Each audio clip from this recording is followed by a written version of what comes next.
Could pomegranate oil be the key to stopping degenerative brain diseases?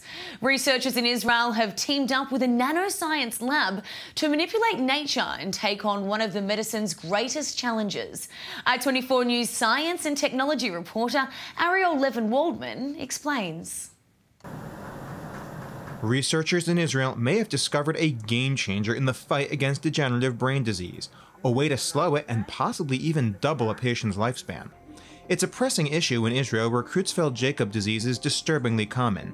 In the space of months, a patient can go from normal to paralyzed to dead. We in Israel are especially interested in prion diseases, and especially in the genetic part, genetic prion disease, since we actually are kind of the country that has the most number of patients per population, since Creutzfeldt-Jakob disease is genetic in the Jews of Libyan origin.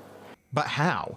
Brain diseases are tricky. They're not caused by bacteria, but by prions, aberrant proteins that trigger a chain reaction that destroys brain cells. There are several major challenges involved in treating degenerative brain diseases. The first is that they seem to scale exponentially. By the time they can be detected, it's already way too late to treat them. However, it might just be possible to treat the symptoms, and in doing that, ensure that a patient can have a longer life and a better one. Researchers at Hadassah Hospital found that antioxidants like pomegranate oil could slow the destructive chemical reaction that prions cause in human brains. But there is a challenge. This oil is a very strong antioxidant, one of the strongest in nature. And the question was, how shall we send it to the brain? Alongside the Hebrew University's Nano Center, they found a way to engineer the oil into droplets small enough to enter the brain and start working. But how much? Tests on mice seem promising.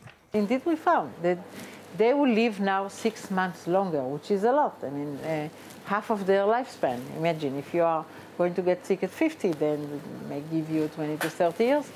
But how well does that translate to humans? After 3 months, we found an increase of 12% in performance of the cognition of this test. The score was higher in all patients. But where things get interesting is that the chemical mechanism may be the same across all brain diseases, including Alzheimer's. If so, the nano formula could be a silver bullet against the worst parts of the human condition.